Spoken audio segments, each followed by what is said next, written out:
Hello and welcome, everybody. I hope you are as excited as I am to make bagels, because one thing that I really miss is to have some really good gluten-free bagels.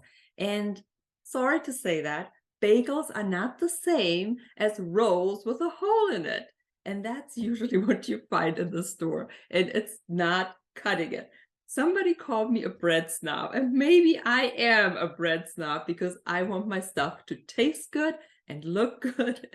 And I'm sorry, I'm just not going for substitutes, aka rolls with a hole in the middle. So before we go in and start baking, I'd like to bring us back to center and the now moment again, because it seems like it's getting worse, or maybe it just appears to be that way.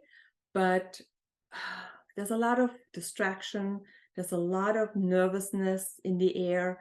And I'm finding that when we are present with sourdough baking, this live microorganism, this like little microcosm, can teach us so much. We have to be present in order to really connect and get a good product, aka good bagels. So before we dive in, I like you to ground in, connect with Mother Earth. I am here barefoot again to really feel the support from Mother Earth below me. We're going to take a couple deep breaths in and then really try to focus on just what's ahead of us and let everything else out there as best as we can be. It is a practice, and the more we practice, the better we get. So let's take this opportunity to connect together and be really focused on our task. So close your eyes. Take a deep breath in through your nose and out through your mouth.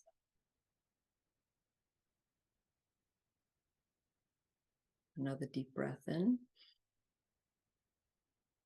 and out through your mouth. And with each breath in and out, you should feel your body relax just a little bit more. And my shoulders kind of fell down. Maybe you can make your shoulders fall down. Just keep breathing in through your nose and out through your mouth. And then I'd like to invite you to place your one hand on your heart, one hand on your soft belly. And to me, it's almost like an anchor. As soon as I do that, I just feel a little deeper relaxation. I can feel myself held, and I feel myself safe. Just be in that moment, feeling your body.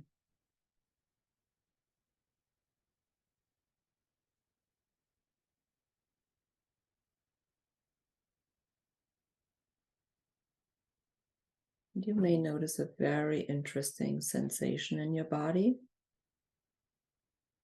With each breath out, it feels like my body is just sinking a little bit deeper, just coming to itself inside just a little bit more.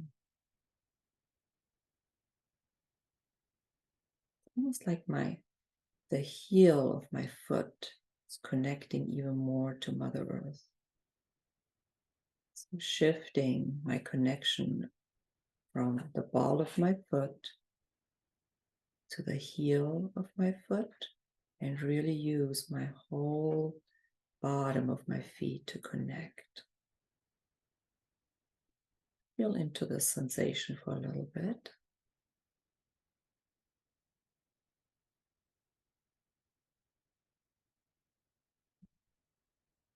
Should be a very comforting, very cozy connection. It's almost like Mother Earth is slowly wrapping a blanket around you. It's coming up from the bottom. It feels like I'm pulling this energy that feels so cozy and warm through the bottom of my feet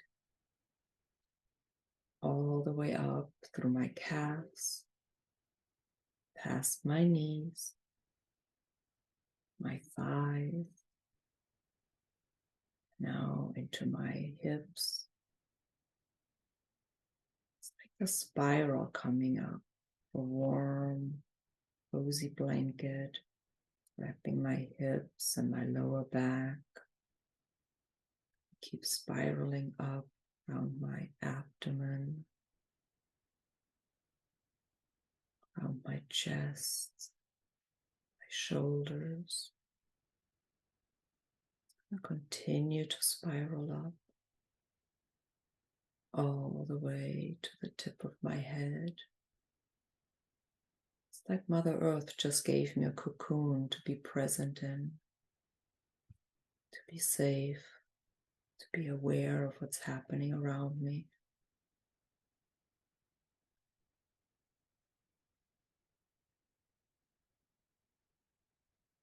Feel into this beautiful cocoon.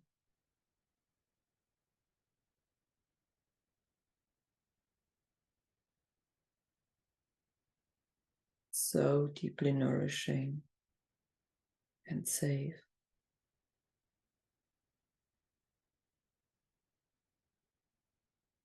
And at the same time, it's waking up my body, all my senses.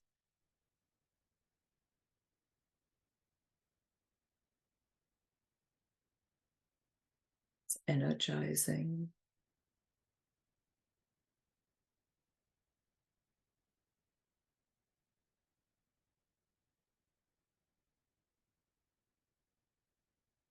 Just stay here for a minute and feel the sensations in your body. Maybe even notice some tingling in your arms and your hands, maybe in your legs and your feet. This is energy circling. This is chi. This is our life force.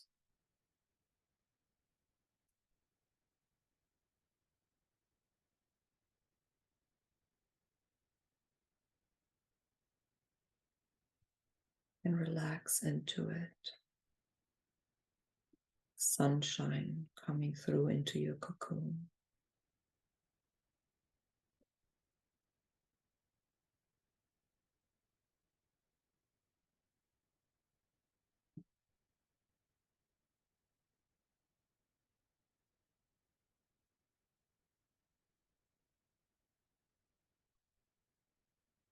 At some point, you may feel that it has filled you up and you're ready to come out and to do the thing that is ahead of you. So whenever you're ready, take another deep breath in. And with your breath out, feel like your cocoon is just starting to crack a little bit. Next breath out, crack it just a little bit more. Breathe in, breathe out. Let's do one deep breath together. Breathe in and breathe out, and see if you can crack this cocoon open so that you are standing in the present moment, ready to focus on the task ahead of you. Just feel that newfound energy and freedom. Move your shoulders, move your body. Shake out your head a little bit, your neck, move your neck.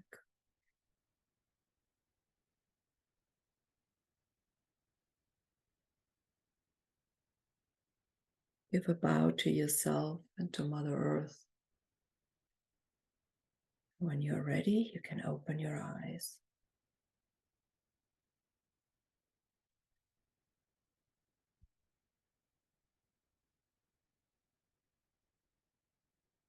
All right, everybody.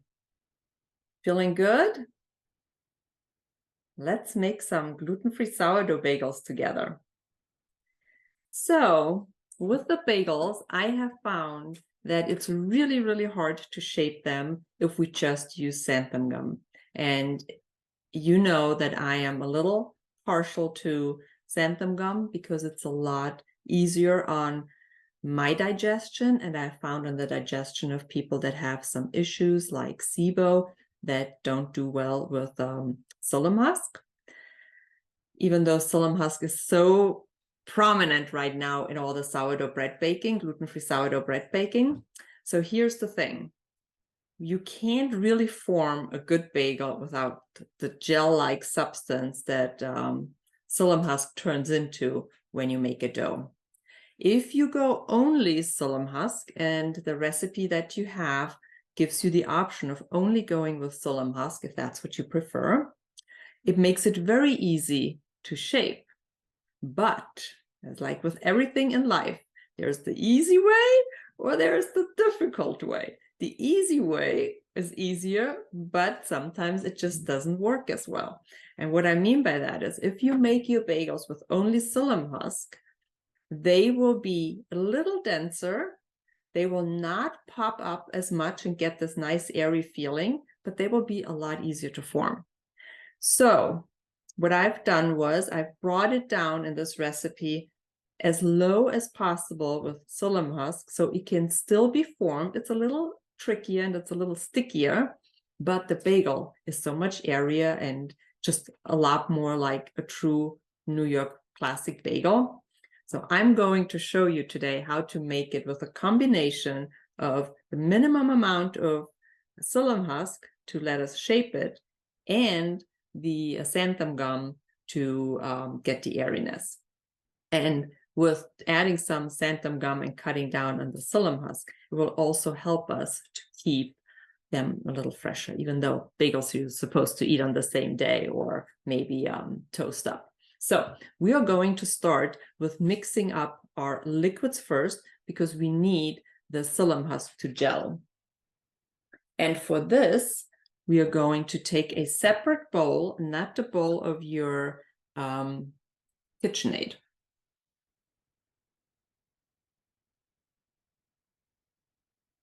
So we are going to start with 12 grams of psyllium husk. And these are whole flakes, not the psyllium husk powder. That acts differently in baking. So let's take 12 grams.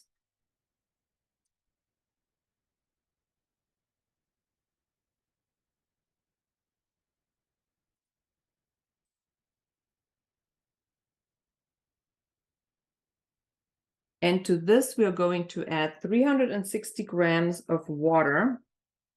And we need to mix it up really fast because as soon as water hits the psyllium husk, it gets very gel-like.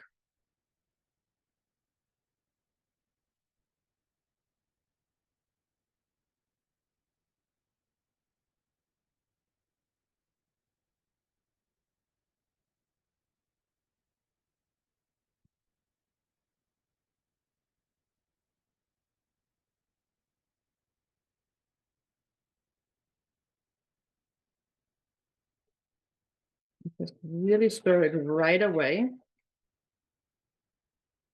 And I just use a fork for this. You can use a wire whisk or whatever you have, but a fork works just as well. Just want to mix it.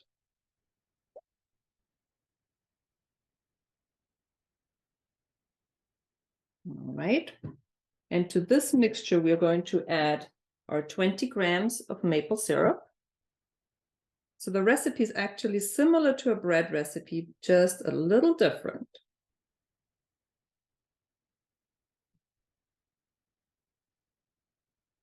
So this is 20 grams. We're adding our 20 grams of extra virgin olive oil.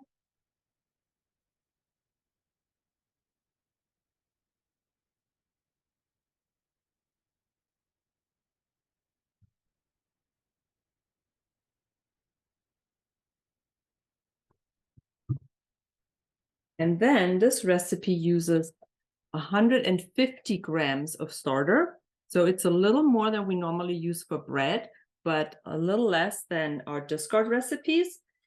The reason why we are going to use more is because we want the dough to rise very quickly. And the more starter we have, the faster it will be activated, and it gives it a little bit more of a sour tang. So I'm zeroing this out again, and we'll add 150 grams of sourdough starter.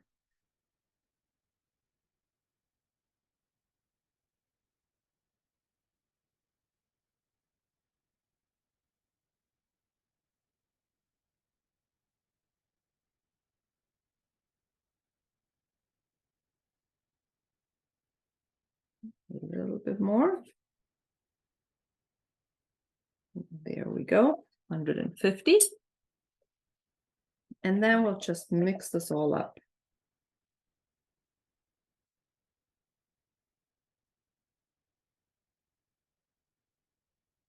And the reason why we're doing this separately in this recipe and not just add all the dry ingredients into the mixing bowl and then the liquid on top, like we often do with bread, is that we really want the psyllium husk to activate and gel before we add to it. We want that structure right away.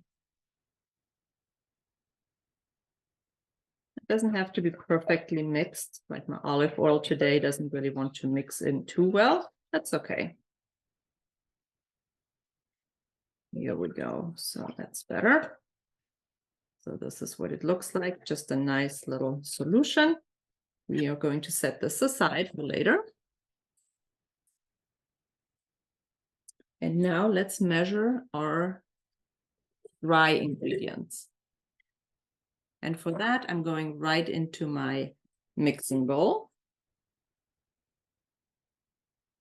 We need sorghum flour.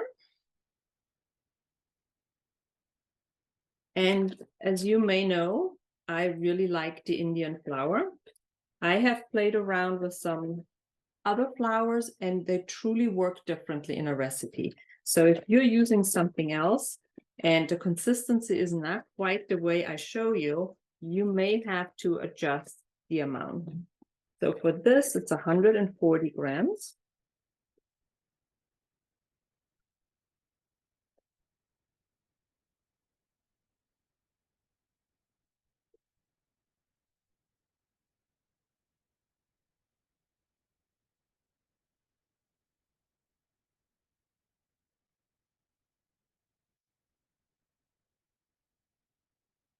Then we're taking 70 grams of brown rice flour.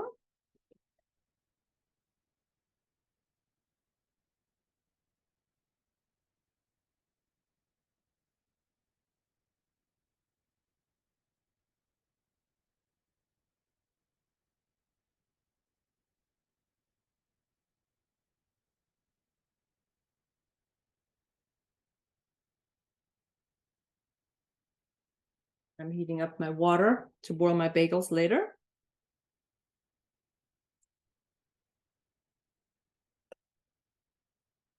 70 grams of gluten-free oat flour.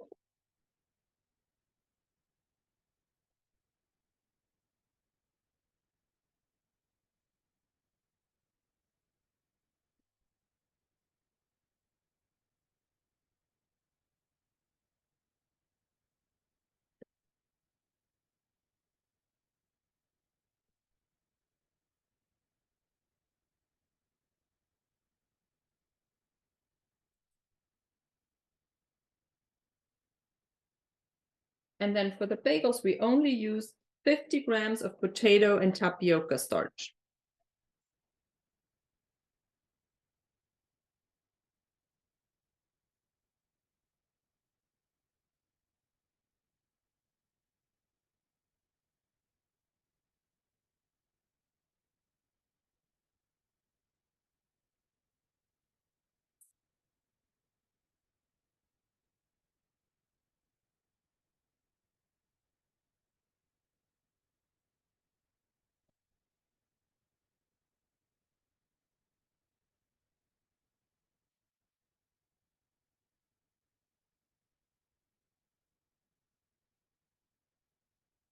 and the 50 grams potato salad.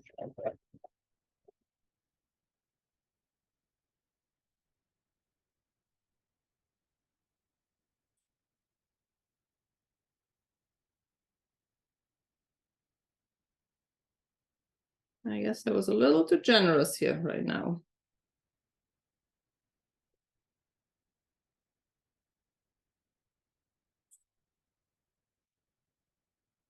Here we go. And it always helps to section out your flour. So if you do what I just did and you add too much, you can easily take it back out. So instead of putting everything in the middle, I have my little sections here. So when you make a mistake, you can easily fix it. And then 6 grams of xanthan gum.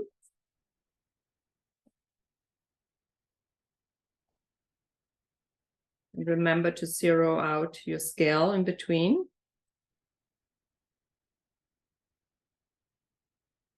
Perfect. And then 12 grams of salt.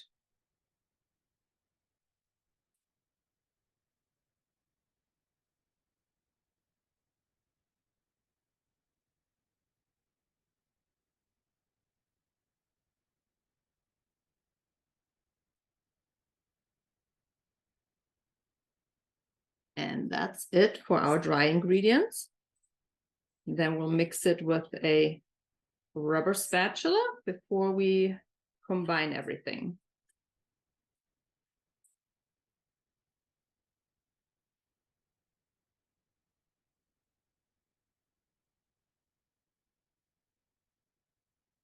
Let's see what our liquids are doing. They hasn't quite chilled up as much, but that's okay because the psyllium husk is activated. I don't know if you can see, but it's a lot more gel-like than it was before. Just give it a few more stirs. Get it just a tiny bit thicker.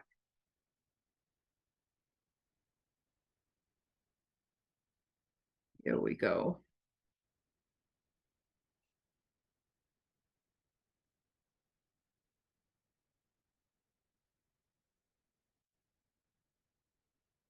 Add this to our dry ingredients.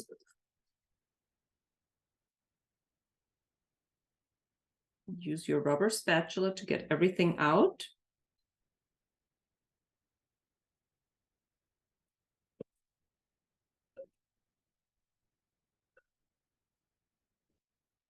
And then we put it in our KitchenAid.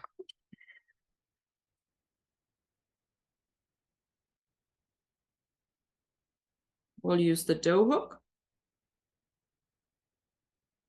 And then we can start it up on low. I go up to about a 2 in the beginning. And we'll let this run. Now, unlike the bread dough that we only make with xanthan gum, this one is already going to form like a really nice ball of dough that you might be used to from bread baking. Now we can turn it up a little bit more.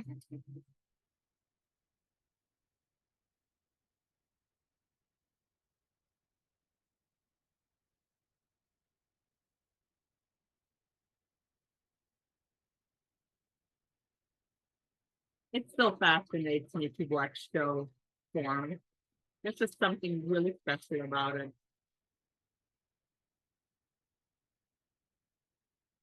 Starting to come together.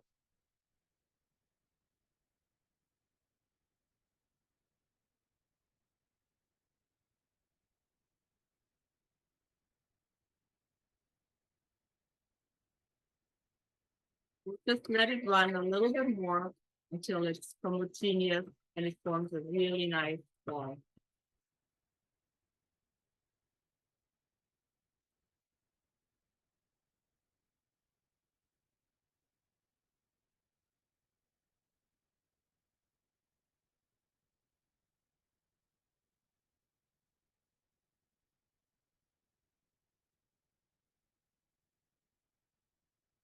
Just give it another minute. It's still a little bit sticky.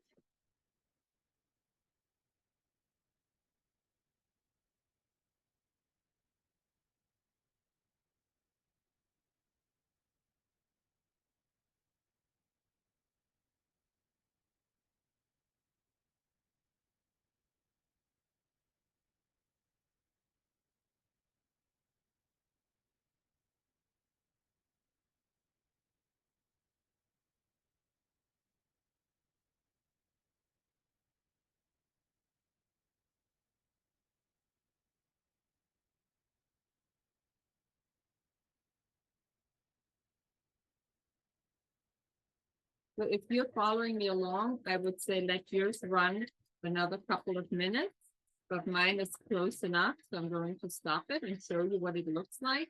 Eventually, the longer you let it run, the more homogeneous the dough gets. And just gives you a better bagel. But for now, I think mine is close enough so I can show you what we are going for.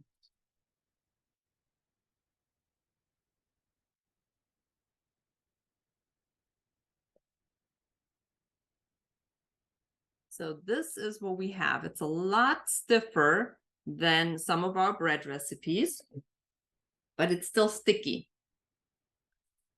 So let's get all this down here. Get it off the hook. Get the dough off the hook.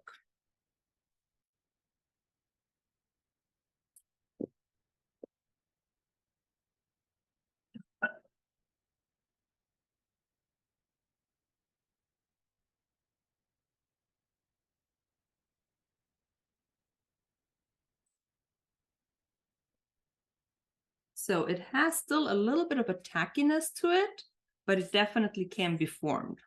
So it's right at the edge of enough psyllium husk to form, but not so much that they end up being tough and dry. We're going to put this in a separate bowl because sourdough you really don't want to keep in a metal bowl. Just form it here a little bit into a round bowl. And now we can set it aside to let it ferment. So here is what you want with the fermentation. You want it to rise about 50 to 70%. And you will see that it gets a lot airier. And I'll show you on a dough that I've prepared ahead of time. If it's about 70 to 72 in your kitchen, it should take about 3-4 hours. You also can make that the night before, stick it in your refrigerator, and then bake it in the morning. So you have nice warm bagels for a Sunday brunch. You cover it, but not really tight because this is really still fermenting. So we're setting this aside for probably about, it's a little over 72 in my kitchen. So probably in 3 hours, we can form this dough into bagels and take it to the next step.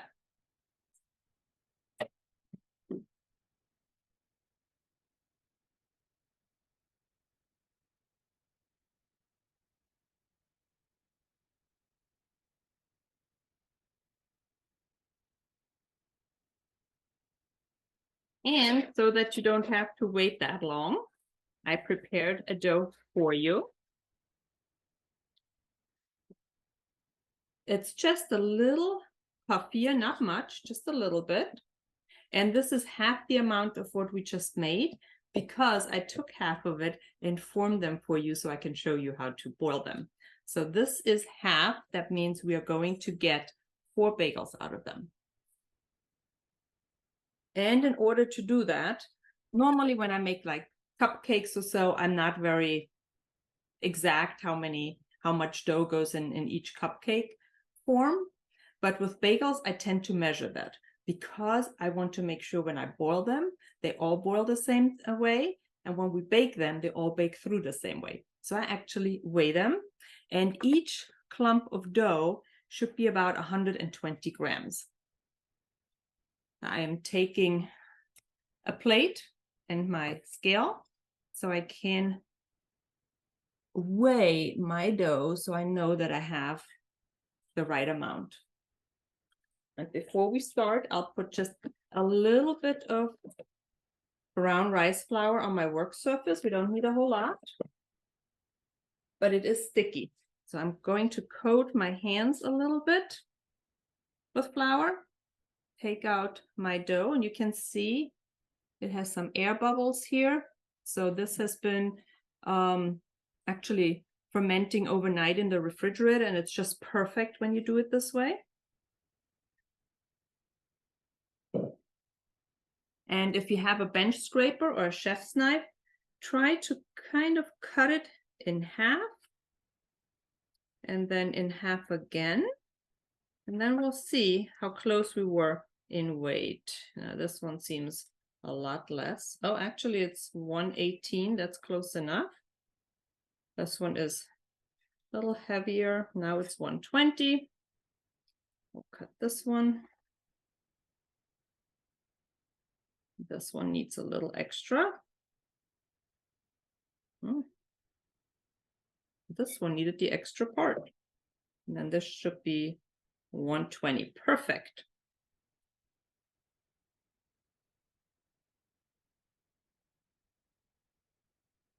Now what you're going to do is you roll them like you would roll a dumpling. This is how my grandmother taught me to make dumpling, and that's how I form my rolls. And you want to give it a little bit of a squeeze. You want the air bubbles to come out a little bit because we are going to give our bagels a second rise. And the smoother you get them, the smoother the surface is going to be. It's not going to be as smooth and shiny as a traditional New York style bagel, because what they normally do with New York style bagel, they either boil it in barley malt syrup, which we are not using because it's not gluten-free, or they boil it in lye. And lye is a very, very strong base. It's caustic, and I do not want to use something like that in my kitchen and have to work with goggles and gloves. I mean, that would truly make it the gluten-free sourdough lab, but it's not something that I want to deal with. So we are going to boil these bagels later in a solution with baking soda, but it will not turn them into this shiny, beautiful, brown, glossy finish that you might be used to from traditional New York City style bagels.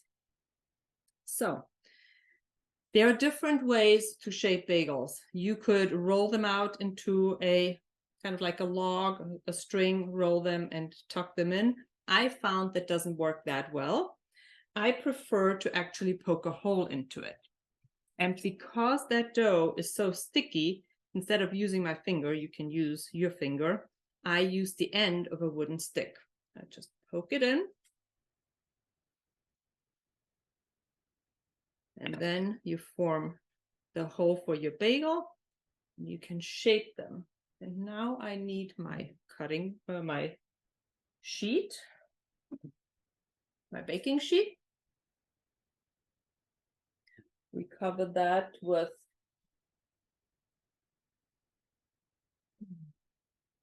the baking sheet with parchment paper.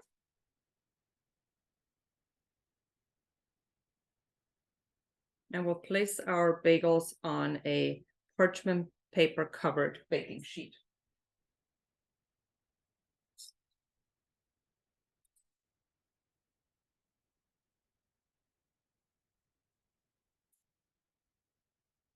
I like my bagels a little flat, so I press them out so they look kind of like little donuts.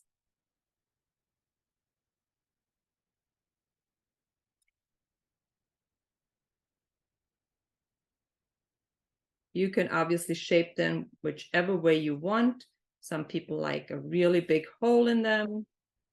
I prefer a smaller hole and a little flat bagel here.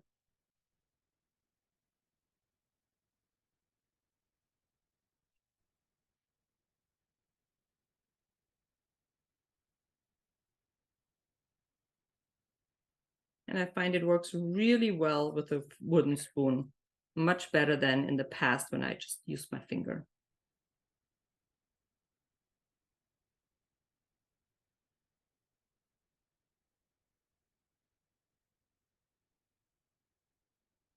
So this is what it looks like. These are 4 of our 8 bagels. We're going to set them aside, cover them either with some plastic wrap, or you can put them in a large bag, because they want to rise for another hour to an hour and a half. And you will notice when they're ready, right now we kind of pushed all the air out. When they're ready to be boiled, they should be nice and puffy. So we'll set these aside for now. So we have a pot of boiling hot water here. So once the water is boiling and you're ready to boil your bagels, they have risen enough, you want to add some baking soda to it.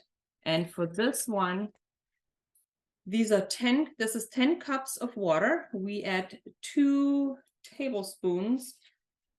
Let me just double check. Yes, 2 tablespoons. I was playing around with how strong the solution should be, and I settled on 2 tablespoons of baking soda. And this is going to foam up.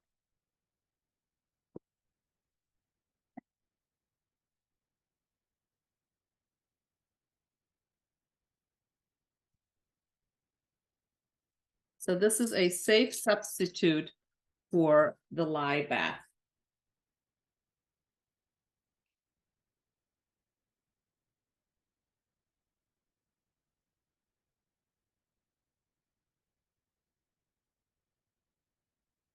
And here I have a tray of bagels that have been rising for a little bit over an hour. So we're going to boil them and then put them back on the parchment paper.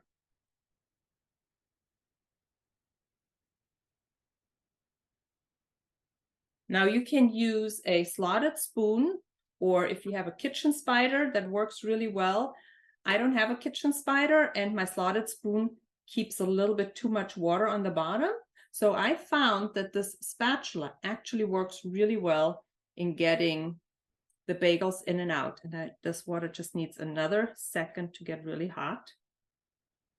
So I'm going to use a timer because you want 30 seconds on either side. You don't want to overboil them or they get too tight and they don't rise properly. So I'm trying to be really exact with the timing that they are in this bath. So we need 30 seconds. I'll start it.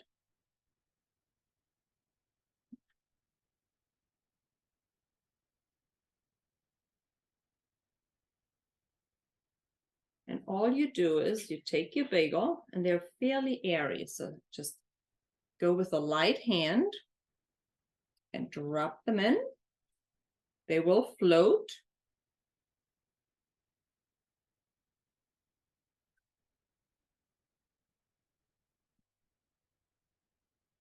And in this large pot, I have enough room to put all 4 of them in. If you have a smaller pot, then just do 2 at a time. All right, so the first 2 can be flipped over. And you'll see that they change color and they're turning a little brown already. Flip this one over. And this one. We'll give it another few seconds here.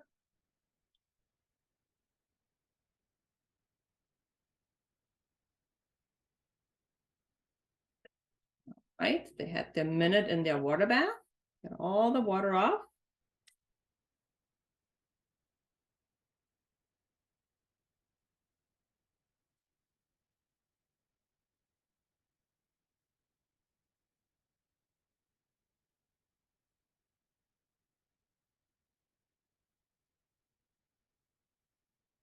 And now you can decide how you want to top them.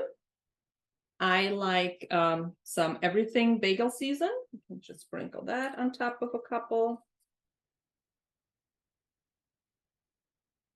That's actually my husband's favorite. And my favorite is just plain sesame. You can just leave them plain. I like to add a generous sprinkle of sesame seeds. I can already smell the everything bagel seasoning. Oh.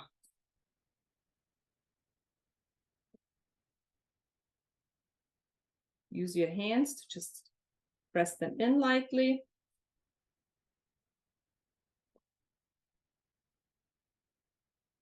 And now our bagels can go back in the oven. Our oven is at 425 degrees. We're heating that up. It's preheated. And now these bagels are going to bake for a half an hour, just in the oven, no convection needed. they look like. And off in the oven they go.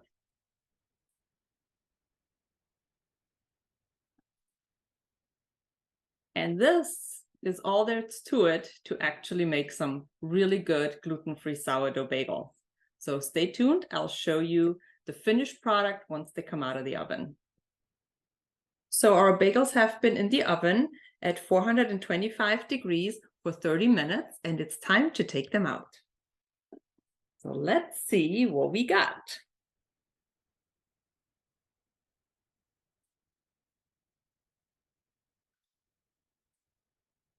Oh, beautiful.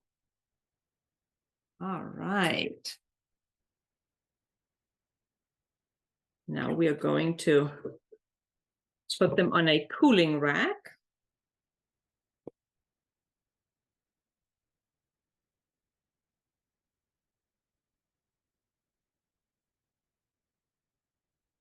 Sesame bagels. Ooh, they are hot. Ah, but they smell so good. I wish you could smell this. And voila. Oopsie, don't run away, bagel. This is what we got.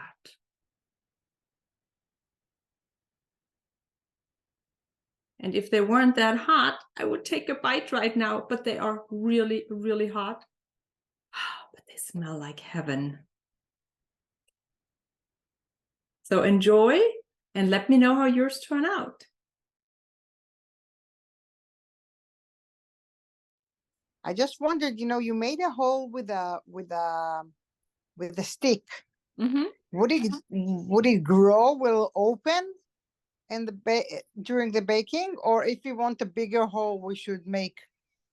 So what I did when I wanted some with a bigger hole, you poke it through, and then you kind of spin it around, and you can widen the hole, or you can just use your fingers and pull them further apart.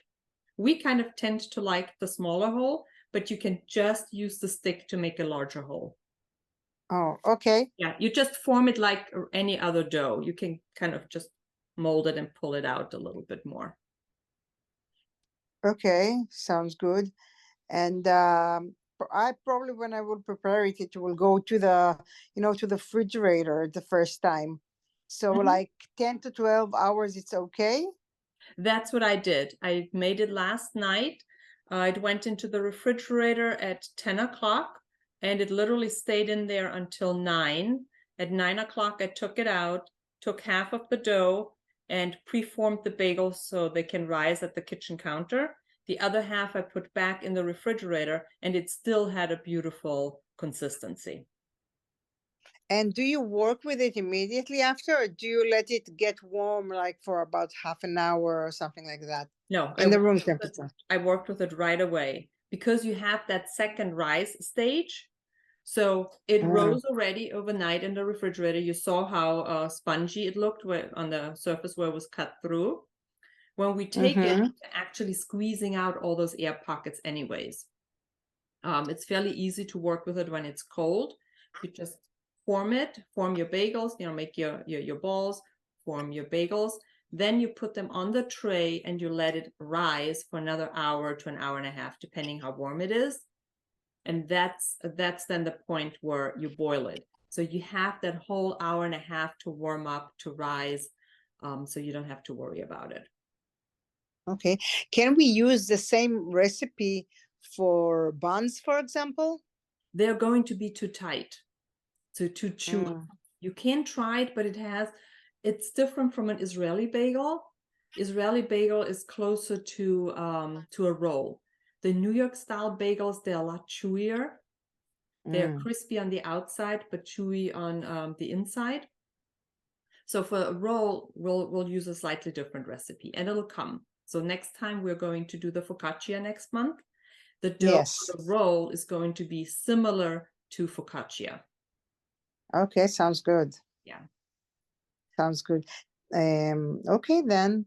And what the stage where you boil the water and you put the dough in the water, that's enough to bring the bagels later on to a brown color? You didn't put Yes. anything on top of it. No, no, you don't need any egg wash or anything like that. They will brown because of that baking soda solution, that base solution. Mm-hmm. They will just not get as shiny as and as dark as like if you would use lye, for example. But it still gives you the same flavor and it smooths it out a little bit, but just not as much. What you will see when you boil yours and the water is truly hot and boiling, they rise up a little bit more, they puff up more. So for me, when I took it off the stove and put it on the heating plate, the temperature dropped a little bit. So I didn't get quite as much of a rise as what you will get. But as Mm-hmm. long as the water is hot, you will get a beautiful rise on your bagels. I just didn't want to spend another 5 minutes having the water reach Right. temperature because it was boiling behind me. And as soon as I took it over, I just noticed the water dropped very quickly. And another question, can we use this recipe to prepare pretzels the same way? Pretzels would be different. I Pretzels would. are lighter and they are airier and crispier. Area in the center, the crumb is more airy, and the crust is crunchier. So for that, and that's still on my list to do because I really miss Bavarian pretzels. That's what I grew up with. I will need to modify the recipe, but it's on my list to do because I really like But you them. also pretzels you also put in a boiling water, right? With Yes, this yes. is okay. And Okay, I it's the thought it same might be the thing. same. Traditionally, they are boiled in a lye bath, but the lye bath has a super high pH. It's very, very caustic. It'll burn you. It's done commercially in bakeries and whatnot. I don't want to have it in the house. So my pretzels will not be as dark and as shiny, but the flavor will be the same because we are working with the baking soda versus a What lye. is making this the pretzel shiny? I didn't understand. It's called lye in English. It's a substance that's similar to baking soda, but it has a slightly different chemical structure. And Okay. it's also a powder, or sometimes you can buy it as a liquid. You pour it into water, but instead of having like an average base, it's like really extreme. And as I said, it's approved for food. It's approved to use in bakeries. You can buy it for home use. Some people do it. It's just not something that I want to play with. Okay. Okay. Yeah. It's Okay. I Sounds don't I good. don't need any burns, and I don't want to stand here with safety goggles and gloves on, boiling my bagels in a solution like that. I try to keep it safe and healthy. I'm trying to remember if I saw a recipe that are putting maple in it. They're putting Maybe what I'm in it? wrong. Putting a syrup maple in it, or Yes. I will look for it, and I Right. will. No, so if people in with regular bagels, if they don't use a lye solution, they very often use a barley malt syrup in water. That also gives you that beautiful brown color, not quite as much sheen. The problem is barley malt syrup is not gluten-free because barley Mhm. has gluten in it. Now, if you wanted to, you could play around and use like a brown sugar in the solution. You could see if you like that more, but I would recommend try it the way it is with the baking soda. I think you'll be surprised how well they come out. If you wanted them a little sweeter and add sugar to it, you can do that. I try to minimize the amount of sugar that I put in my diet.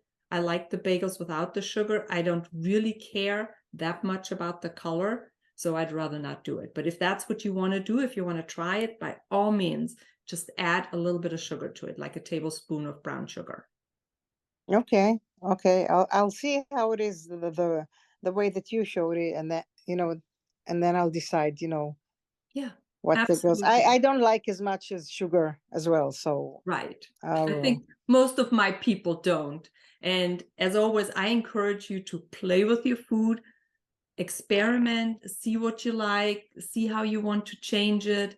I mean, these are things that work for me that I want to share with you, but you have full permission to play around and see what works for you and your family. Absolutely. And I can't wait to hear from all of you how your bagels came out. So thank you so much, everybody. See you soon.